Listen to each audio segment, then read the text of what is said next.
Dok, permisi tanya, Iya, gimana dok? yang tambahan tadi yang kasusnya apa yang diganti tadi tuh? Eh, bagus, kan di kasus itu bagus tidak ada tanda bahaya umum ya. Ya, Nah, itu diganti dengan bagus tampak gelisah. bagus tampak gelisah. Oke. Ya. Terus di paragraf yang terakhir, yang apa? Habis nyeri perut, kan ada bagus terlihat gelisah. Nah, itu dicoret tuh.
Oke, sudah semua?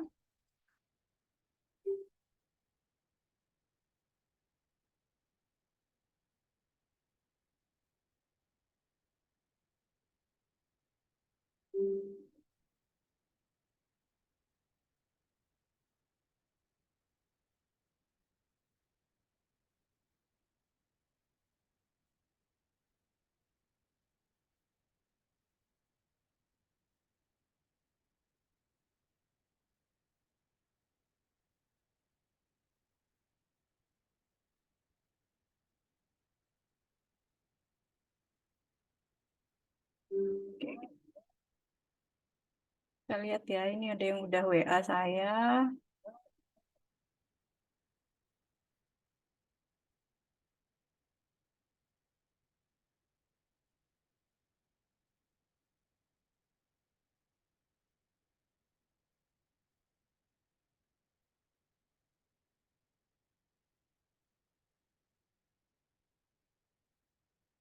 Bentar.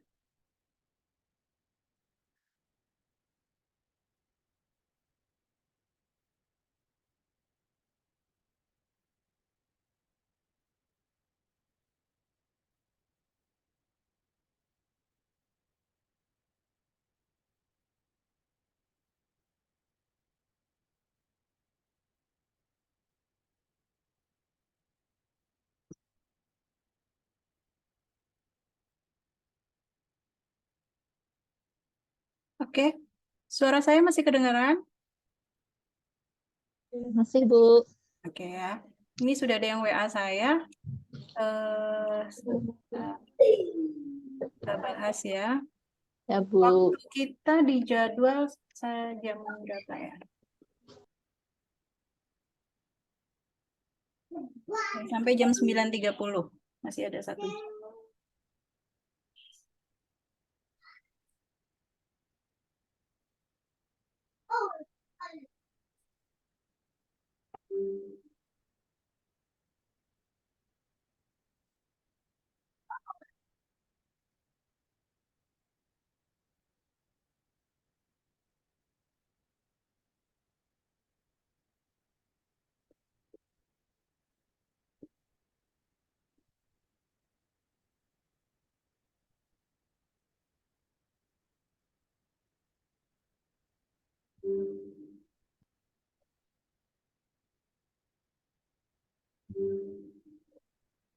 Ya.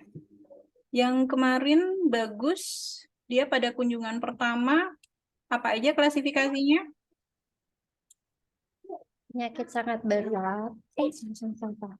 Stabil, Stabil, pneumonia, Stabil, demam pneumonia, bukan oke.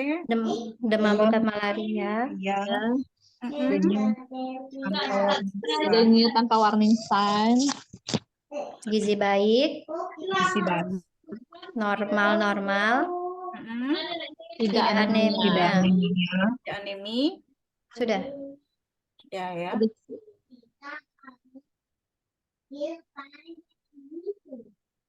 Oke. Imunisasi kita nggak ada kasih ya kemarin ya. Nggak ada yang dilingkari juga. Ya. Ya. Oke. Sekarang ke kasus D. Berarti dia kunjungan ulang apa? Kunjungan ulang.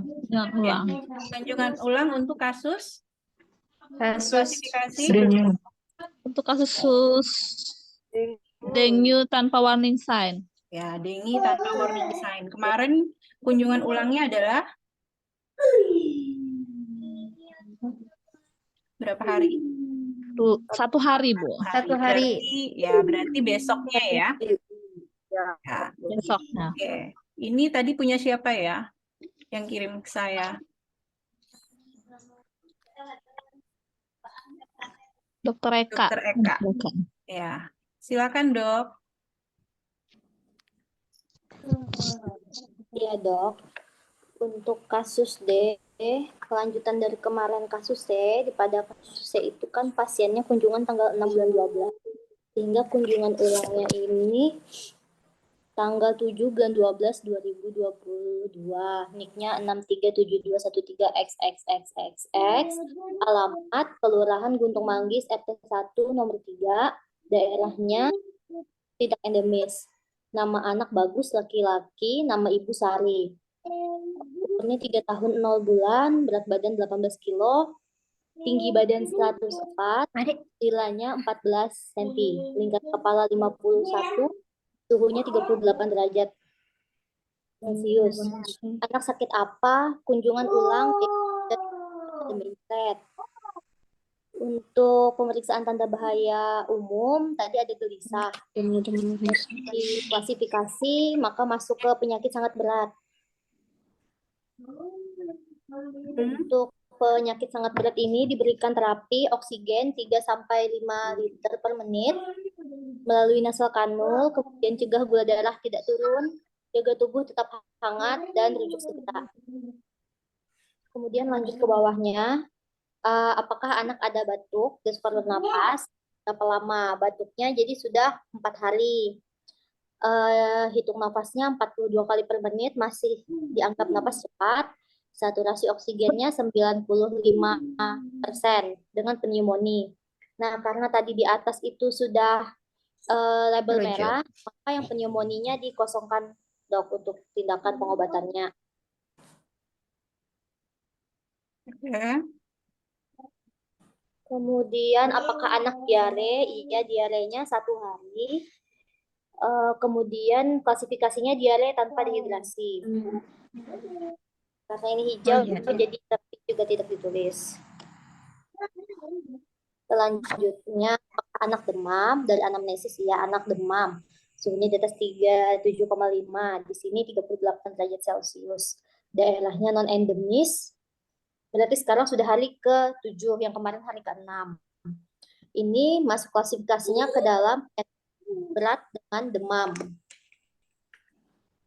Nah, penyakit berat dengan demam ini diberikan antibiotik dosis pertama. Yang dipilih di sini adalah ampigenta. Ampisilinnya untuk dosis berat badan 18 kilo, 750 mg. Gentamisinnya 120 mg. Juga demam 38 derajat, jadi diberikan dosis pertama paracetamol setengah tablet, kemudian rujuk segera.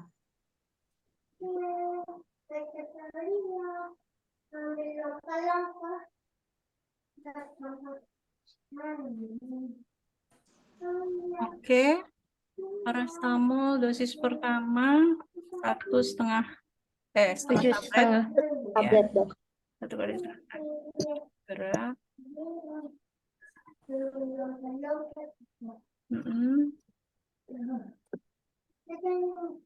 Oke, sampai sini. Gimana, teman-teman? Ada yang sama, ada yang berbeda? Silakan.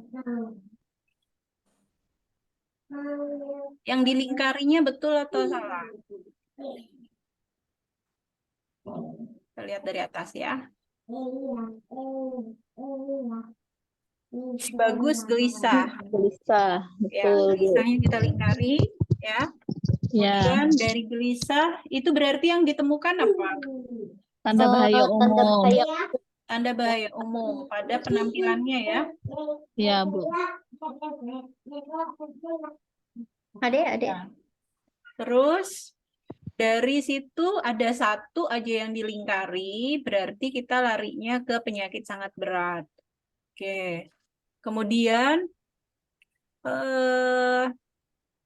O2 3-5, oke, cegah gula darah tidak turun. Nah, ini cegah gula darah tidak turunnya kita pakai yang mana? Pakai apa?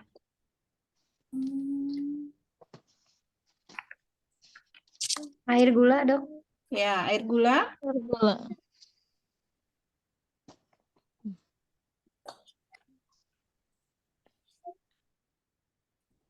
Diberikan berapa banyak?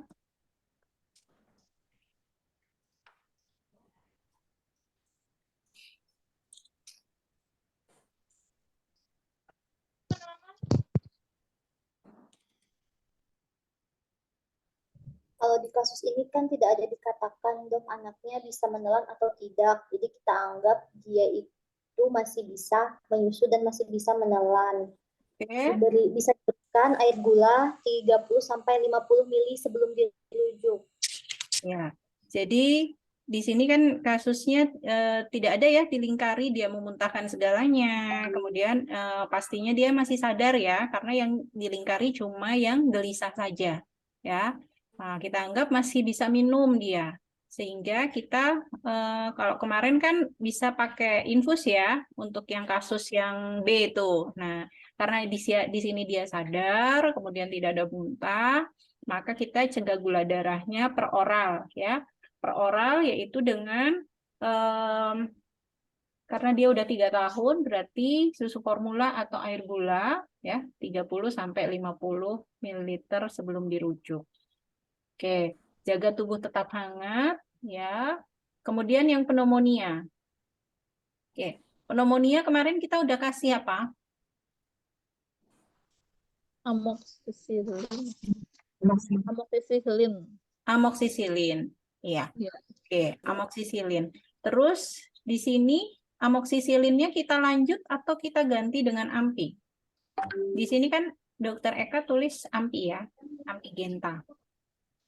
Gimana? Lanjut amoxicillin. Oke, ada Itu yang yang- beda nih. Lanjut amoxicillin untuk dosis pertama sebelum berangkatnya. Yuk. Kenapa lanjut amoxicillin? Kenapa Dokter Eka ganti dengan ampi genta?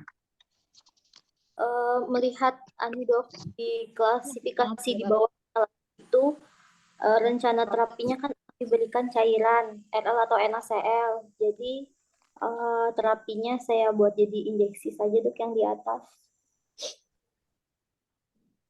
Oh, karena yang di sininya diganti RL. Oke, Iya. coba kita lihat dulu ke yang dengi berat ya. Oke, silakan Dok, yang dengi. Kan tadi kita baru bahas sampai sini ya. Sampai Iya, Dok. demam berat dengan penyakit. Ya, dengan penyakit berat dengan demam. Oke, lanjut dulu. Kemudian jika dibulatin itu demam 2 hari sampai dengan 7 hari, anak gelisah, ada ditemukan nyeri perut dan nyeri tekan perut kanan atas. Kalau dari klasifikasi, dia terdapat tanda bahaya umum, maka klasifikasinya langsung masuk ke dengue berat. Kemudian untuk hasil hematokritnya dikatakan meningkat, trombositnya turun cepat. Anak ini kalau menurut saya belum termasuk di dalam shock, jadi dia masuk yang baris kedua. Jika tidak ada shock, maka anak diberikan cairan isotonis intravena RL atau NSAL 0,9% dan rujuk segera. Untuk anak dengue berat tanpa shock, maka diberikan dosisnya 5-7 ml per kilogram berat badan 1-2 jam pertama. Sehingga di sini diberikan 90 ml per jam. Rujuk segera. Oke. Dokter, di sini kan tidak ada shock ya, dia ya? Oke. Ya, Dok, ceritanya tidak ada shock. Kenapa, gimana? Iya, Dok, tidak ditemukan. Ya, tidak ada Shock. tanda shock ya. Tidak ada tanda shock. Kemudian, bentar. Oke, di buku Bagan halaman 6, berarti kan kita bacanya di yang kedua ya. Ya, Jika tidak shock, tapi anak muntah terus, tidak dapat minum, penurunan kesadaran, atau perdarahan, beri cairan RL. Anaknya muntah nggak? Enggak. Enggak. Coba sekarang buka halaman 18.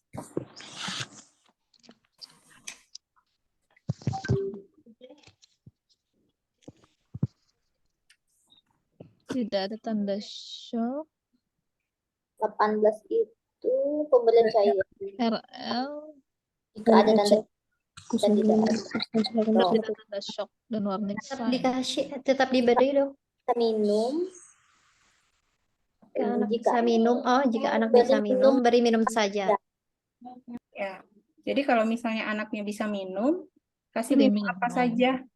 Nah, oralit, susu, teh manis, jus buah, tapi jangan yang dia apa namanya, warnanya merah atau coklat tua.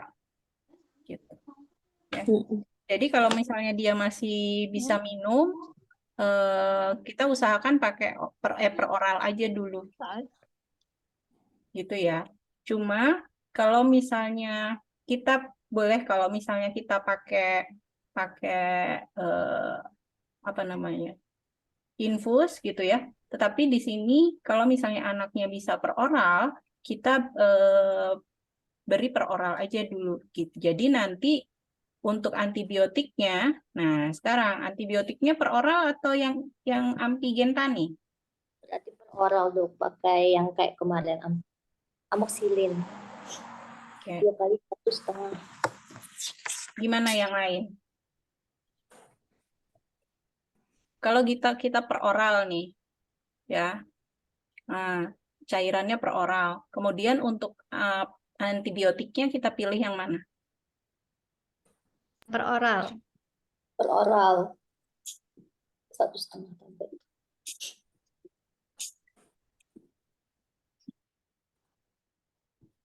Yang lain? Dari Anjir, Marina, selat.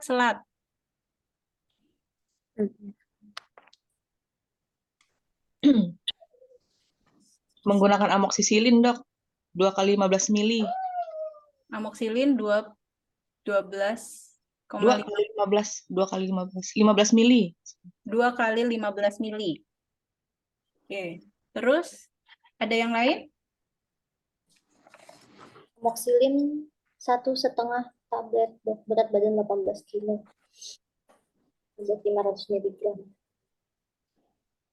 Tadi yang amoxicillin 15 mili? Sediaan sirup, Dok.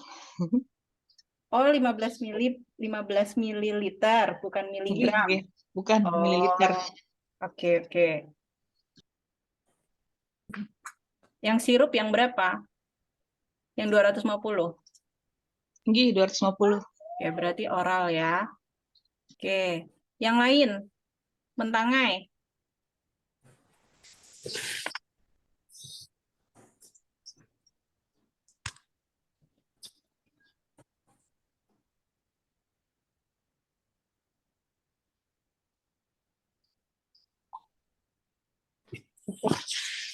Berat misalnya shock Gimana? dan ada yang saya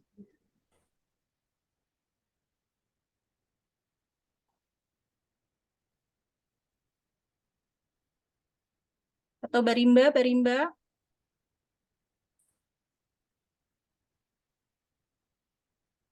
Pakai oral apa pakai oral dok, ampigenta? Amox atau ampigenta? pakai amox yang oral. Pakai amox yang oral. Berubah semua nih ya. Oke, ya. Sekarang kita lihat beratnya penyakit, ya. Tadi kan cairannya kita ganti dengan yang apa namanya? Yang oral ya, karena dia masih bisa minum. Oke. Nah, terus kalau misalnya dia kita lihat dari beratnya penyakit. Mau saya nih lagi error nih, jadi agak susah. Oke, kalau dari beratnya penyakit, antibiotiknya kita kasih yang mana?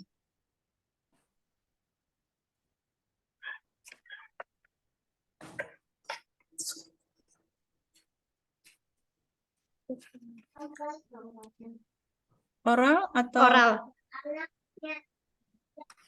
Oral dong.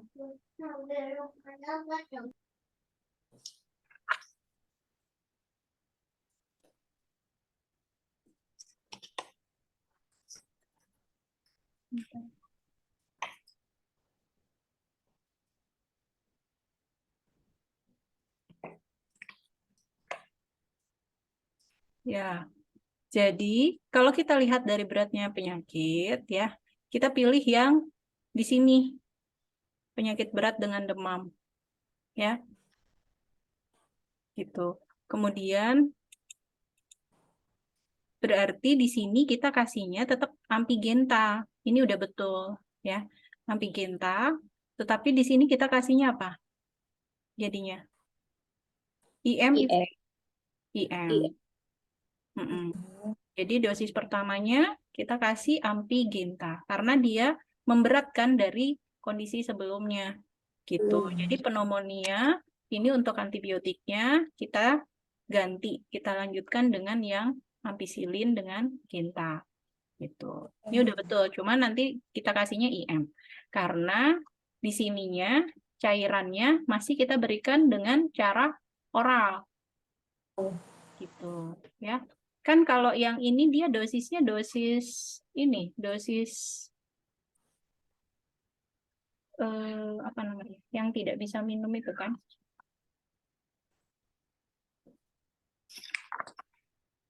Buatkan jika muntah terus. Iya. Ya.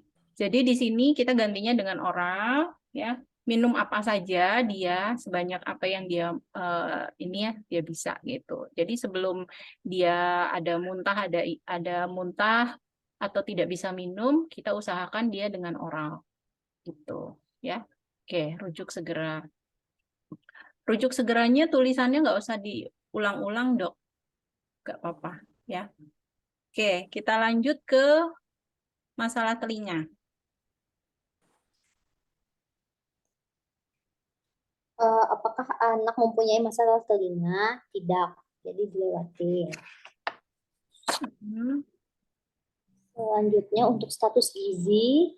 Oh, sebentar, Dok. Tadi gelisah kan anaknya ya? Iya, Dok. Di sininya gelisah kan? Iya. Iya. Berarti di sini walaupun tadi kita hapus, di sininya tetap kita lingkar.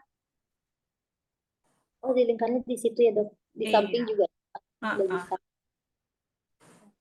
Oh, ini di sini. Ya, di Gelisah dan napas cepat ya. nafas cepatnya kemarin, nafas cepat apa namanya? Nafas cepat pneumonia dengan nafas cepat di sini ini berbeda, Dok. Pembebasan plasma. Nah, kalau di sini dia karena ada klinis akumulasi cairan. Jadi kalau misalnya kita lingkari di sini klinis akumulasi cairan, nafas cepat di sini kita lingkari. Tapi kalau dia cuma karena pneumonia, dia berbeda, ya. Jadi nafas cepat yang di sini identik dengan nafas cepat karena adanya akumulasi cairan, di mana itu ada efusi pleura atau adanya asites, gitu. Yang dimaksudkan di nafas cepat di sini itu. Jadi di sini tidak dilingkar, walaupun dia di atas ada pneumonia. Untuk yang gelisahnya, Dok? Gelisahnya kita lingkar. Oh, tetap.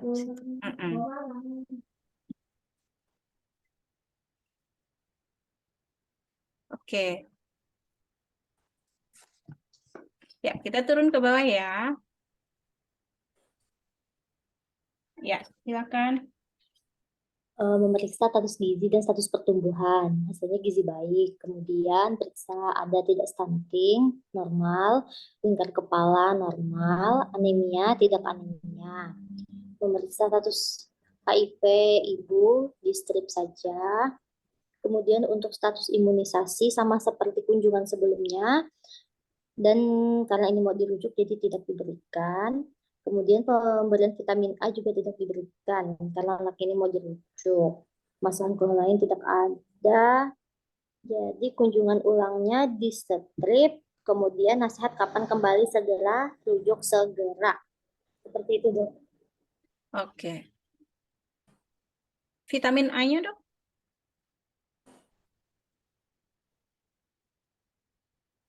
Tidak diberikan. Tidak Soalnya diberikan. yang kunjungan pertama kemarin sudah. Yang kemarin sudah. Berarti di sini tidak diberikan. Berarti di sini Iya. juga dicontreng, Dok. Iya, Dok. Ya. Jadi di sini dicontreng tidak, di yang tindakan juga kita contreng tidak. Iya, Dok. Gitu.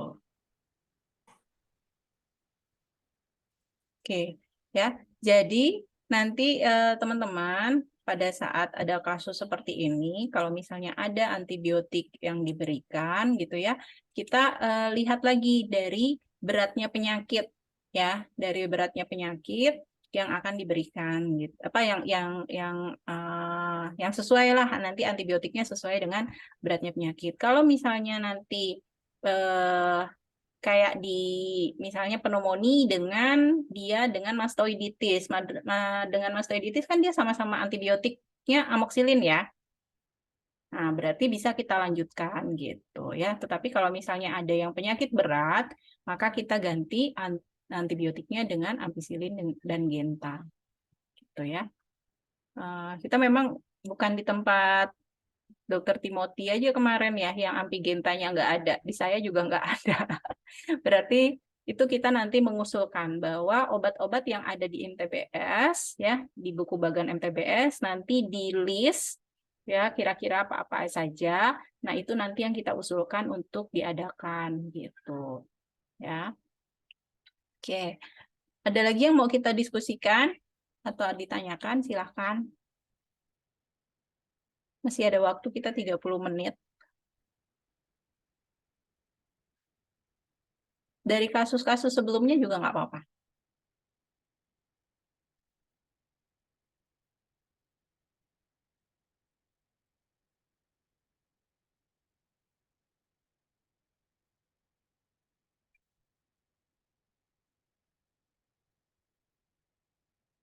Di sini Bu, mau tanya Bu. 15 orang nih, siapa yang kelempar ya? Sebentar saya cek di... Ya Bu. Iya, ya, silakan. Bu, Mm-mm. jadi kesimpulannya berarti Bu ya, kalau saat nanti ada kunjungan ulang, kayak klasifikasi pertumbuhan yang sudah kemarin pun tetap diisi lagi Bu ya? Iya, tetap Walaupun sudah diperiksa kemarin, oh nggih. Berarti tetap harus lengkap. ya, tapi kalau ada masalah baru, kalau nggak ada masalah baru, nggak usah. Ini kan ada masalah baru. Oh iya Bu, Sebelumnya dia ada demam nggak? nggak ada demam. Nggak ada demam. Kemarin nggak demam. Ya, kemarin nggak Iya. demam, ya. Sekarang dia demam. Demam. Jadi ada masalah baru. Karena ada masalah baru. Jadi kalau ada masalah baru, dia kita ulang lengkap lagi seperti kunjungan pertama. Jadi kalau misalnya ada kata periksa lengkap gitu ya, berarti kita hitung lagi Dari awal ya Bu ya. dari awal sampai ke status gizinya, HIV-nya, imunisasinya itu kita isi semua. Ya, Oh, iya, Bu. sesuai ya. Nanti untuk yang tindak lanjut kita lihat ke yang kotak tindak lanjut. Penanganan tindak lanjut. Oh iya. Ya, penanganannya kita lanjutkan di situ. Kalau misalnya di penanganan tindak lanjutnya ada kata rujuk, nah berarti nanti kita rujuk ya. Nah, Iya, Bu. yang perlu dipahami nanti, terutama di sini yang buat dokter ya, MTBS ini sebetulnya dibuat itu untuk bidan dan perawat, sehingga obat-obat yang ada di buku bagan ini boleh diresepkan untuk oleh bidan dan perawat gitu. Nah, kalau misalnya ada kata rujuk, itu adalah bidan perawat itu merujuk dulu ke dokternya. Tetapi lihat dulu juga kondisi pasiennya, apakah dia memang maksudnya gini, terutama yang pustu sama polindes ya, pustu polindes gitu. Nah, apakah puskesmas induknya ini mampu nggak untuk menangani lanjutannya gitu loh, penanganan lanjutnya. Kalau misalnya tidak, berarti dari pustu dan polindes dia jangan nemuin dokter puskesmasnya dulu, langsung ke rumah sakit gitu. Tetapi kalau misalnya dinilai dokter puskesmas dan fasilitas di puskesmasnya mampu, berarti kita rujuknya ke puskesmas gitu ya. Terutama mungkin yang ada perawatannya ya, kayak misalnya gizi buruk gitu. Jadi bisa nanti penanganan dulu di puskesmas. Nanti dokter yang di puskesmas kan akan menilai, oh kita mampu nih di sini, silahkan kita rawat di sini. Tapi kalau misalnya tidak dari puskesmas, dia akan rujuk lagi ke rumah sakit. Seperti itu ya. Dan ini buat bidan, di sini kan bidan-bidan semua ya. Perawatnya kayaknya kemarin cuma dari Kayon aja. Nah, bidan-bidan di sini ini bisa digunakan MTBS buat teman-teman praktek di rumah gitu. Pedomannya pakai ini. Kan banyak bayi balita yang terutama di daerah, itu yang berobatnya dia ke bidan dulu, gitu kan? Ke bidan dulu, baru kalau misalnya ini kan jarang yang ke dokter atau ke puskesmas, gitu kan? Nah, apalagi sore gitu, yang ada bukanya praktek bidan gitu di daerah. Nah, jadi memang MTBS ini diperuntukkan untuk bidan dan perawat karena apa? Angka kematian bayi dan balita kan tinggi ya kemarin seperti yang sudah disebutkan dibilang sama Dokter Ferry gitu. Nah, MTBS ini dia sangat efektif untuk menurunkan angka kematian bayi dan balita karena apa? Petugas kesehatannya itu sudah kompeten dalam penanganan bayi dan balita. Kapan harus merujuk, kapan yang dia bisa tangani, seperti itu. Kebanyakan sampai sekarang itu adalah teman-teman bidan dan perawatnya itu terlambat dalam penanganan perujukan gitu loh. Oh, ini kayaknya bisa nih kita tanganin, dicoba pakai obat ini, dicoba pakai obat ini gitu. Tapi kalau sudah ada tanda-tanda seperti yang di kotak merah, itu bidan perawat harus rujuk. Walaupun misalnya masih di kotak kuning tapi ada kata rujuk, itu berarti dia rujuk ke dokternya gitu ya.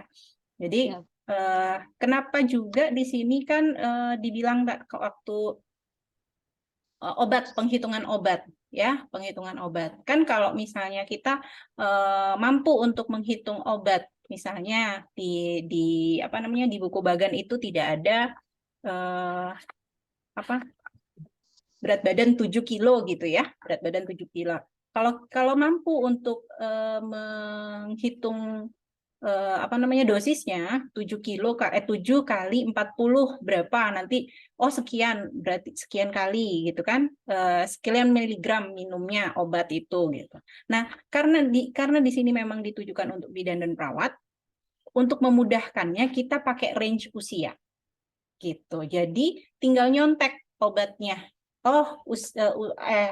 Range berat badan ya, maaf sorry.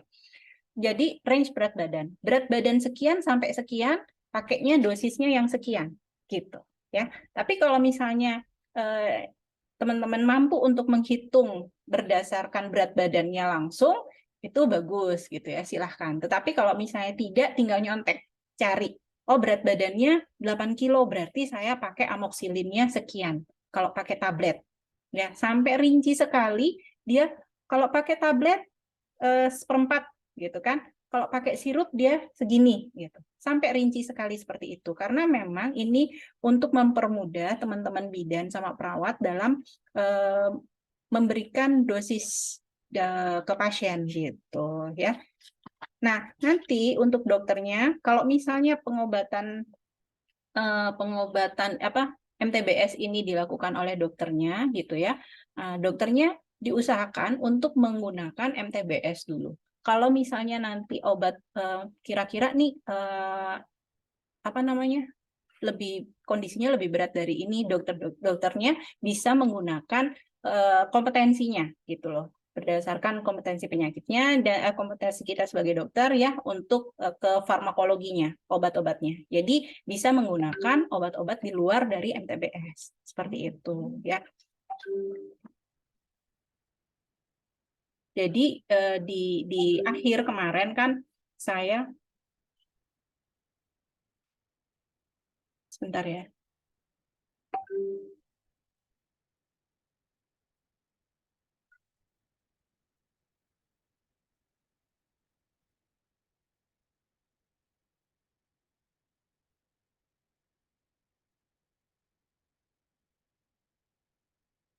Sebentar.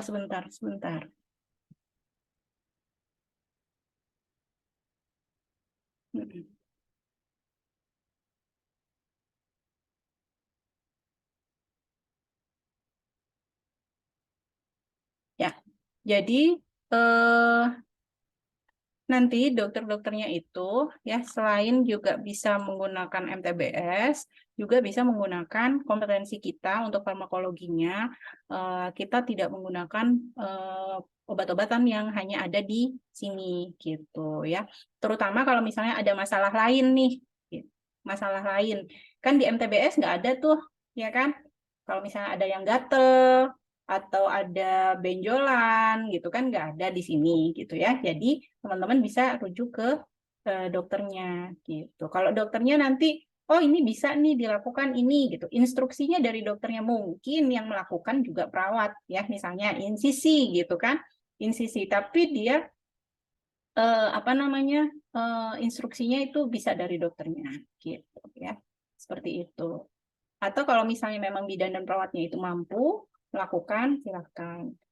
Nah, kemudian di kemarin juga ada dibahas bahwa terapi C misalnya. Apakah terapi C bidan perawatnya bisa melakukan gitu? Ya, kan di situ juga ada ya alurnya kemarin dibilang kalau misalnya bisa melakukan NGT, pemasangan NGT silahkan. Ya, kalau misalnya tidak bisa berarti segera rujuk untuk pasien tersebut mendapatkan penanganan pemasangan NGT gitu ya. Seperti itu. Oke. Mungkin ada yang ditanyakan lagi?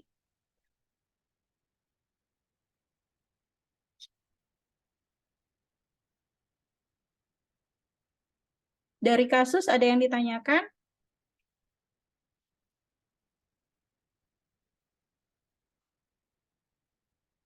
Maaf dok, mau tanya. Oke.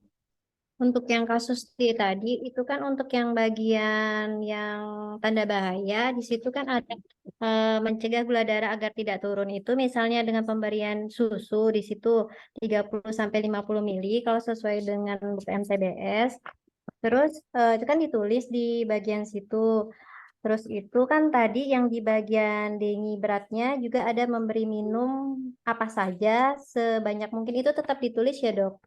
Ya, karena yang di atas kan tujuannya dia untuk cegah gula darah. Ya, jadi tulis aja cegah gula darah, terus dalam kurung apa kan.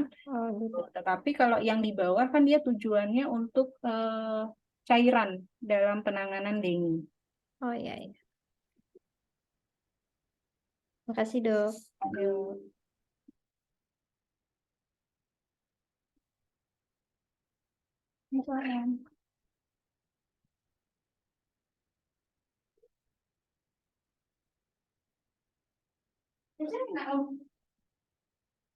Ya.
Sebentar, sebentar.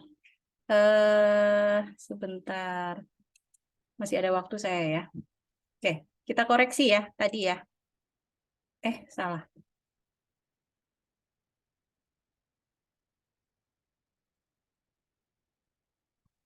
Sorry, sorry. Kita koreksi. Dia Sevir Dengi.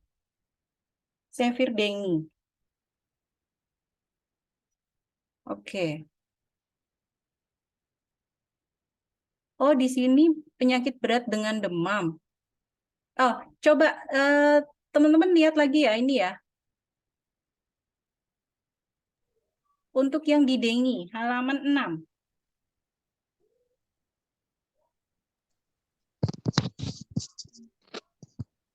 Halaman 6. Bentar, bentar.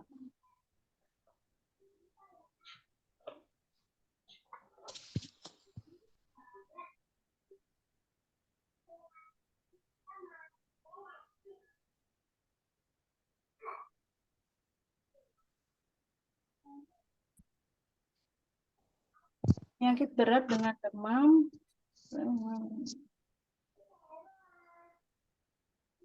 Oh ya, benar-benar. Jadi pemberian antibiotik di sini ini. Oh ya, benar. Benar ya, kita berikan dos antibiotiknya pakai ini, kemudian denginya kita pakai oral ya. Nah.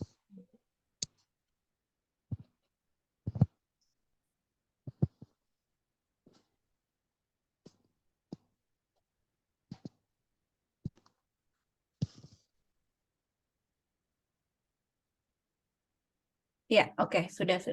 Jadi nanti antibiotiknya tetap pakai yang kayak dokter Eka ini ya. Pakai yang Ampigenta, kemudian denginya kita ganti pakai per oral. Iya. Oke, ada lagi yang ditanyakan? Kalau tidak ada, kita kembali ke main room biar bisa kita istirahat dulu matanya ya. Sebelum nanti kita mulai lagi untuk tata laksana bayi muda. Gitu. Nanti teman-teman siapkan yang formulir bayi muda ya, karena habis istirahat kita akan lakukan penugasan kembali. Ada yang ditanya sebelum kita kembali ke main room? Ada, Dok. Ya, oke. Untuk jika demam yang poin yang dengue dengan berat itu bukannya dengue dengan warning sign ya, Dok? Soalnya di situ nyeri perut. Oke, di situ kan ada ada nyeri perut ya. Oke, sekarang kita buka dulu halaman 6. Dengi. Ya. Kita lihatnya Bu, kita dari atas ya, dari yang warna merah. Dari warna merah itu yang kita dapat apa? Tanda gejalanya yang ada apa, Bu? Di sini kan nyeri perut dan nyeri tekan. Oke.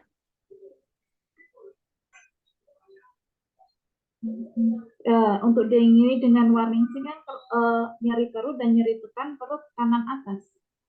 Ya. Ibu buka buku Bagan, halaman 6. Iya. Iya, sudah? Ibu Sudah. lihat yang warna merah dulu. Kita jangan fokus dulu ke nyeri perutnya. Ya, kita lihat tanda gejala yang ada di kotak merah. Ibu temukan apa di situ? Yang paling atas. Minta tolong dibaca di gejala. Terdapat tanda bahaya umum atau pembesaran plasma hebat menyebabkan shock, dengue shock syndrome. Kaki tangan tampak pucat, waktu pengisian kapiler lebih dari 2 detik. Kaki dan tangan teraba dingin, nadi lemah atau tidak teraba. Nadi cepat, kemudian sesak nafas dan nafas cepat. Atau perdarahan saluran cerna, yaitu muntah darah atau coklat seperti kopi, BAB berdarah atau berwarna hitam, atau gangguan fungsi organ, penurunan kesadaran, penurunan frekuensi denyut nadi, ikterik, nyeri perut hebat, dan tidak BAB selama 6 jam. Untuk klasifikasi dengue berat. Oke. Ada nggak gejala tanda yang ditemukan di situ, Bu? Kita lihat di atas tadi untuk tanda bahaya umum. Kita temukan tanda bahaya umum. Gelisah. Ada. Ibu temukan tanda bahaya umum? Gelisah lah, Bu. Iya, gelisah. Jadi kalau di situ kita tidak klasifikasi kita bukan stabil, berarti ada tanda bahaya umum, Bu. Baik itu penyakit sangat berat maupun dia gagal jantung, ya. Berarti ada tanda bahaya umum tuh. Kalau ada tanda bahaya umum, kita masuk di sini karena di sini kan salah satu. Atau, ya kan? Iya. Nah, jadi terdapat tanda bahaya umum atau perembesan plasma hebat atau perdarahan saluran cerna atau gangguan fungsi organ. Jadi salah satu, kalau ada tanda bahaya umum, walaupun dia ada tadi nyeri perut kanan atas gitu, kita larinya ke klasifikasi yang di atas. Ya, jadi ke dengue berat atau severe dengue. Gitu ya, Bu ya. Nah, jadi kita jangan langsung fokus, ya ada nyeri perut, kita cari nyeri perutnya, gitu. Ya, padahal di atas kita sudah ini sudah ada melingkari di di tanda bahaya umum, gitu. Ya, ini yang sering terlewatkan, ya sehingga tetap sih ujungnya sama-sama ke rumah sakit, betul ya? Ujungnya sama ke rumah sakit. Kemudian terapi yang diberikan juga sama gitu ya. Ada yang infus kalau shock infus gitu ya. Nah, kemudian tetapi dia nanti akan berbeda di klasifikasinya. Pada saat kita melakukan register, pada saat kita melakukan konversi ke ke ICD-10-nya dia akan berbeda. Gitu, ya. Oke, ada lagi yang ditanyakan? Udah jadi, Dok. Makasih, Dok. Sama-sama. Ya, kalau tidak ada, kita kembali ke main room ya. Silahkan leave room.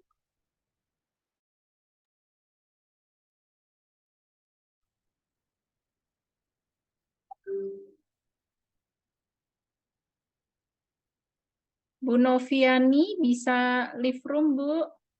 Ada pilihannya nggak?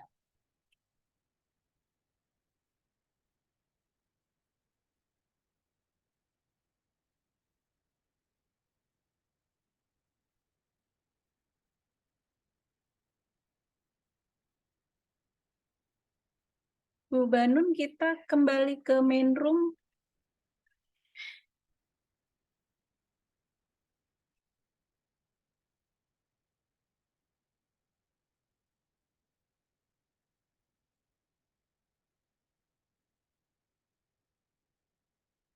Bu Banun, kembali ke main room, Bu.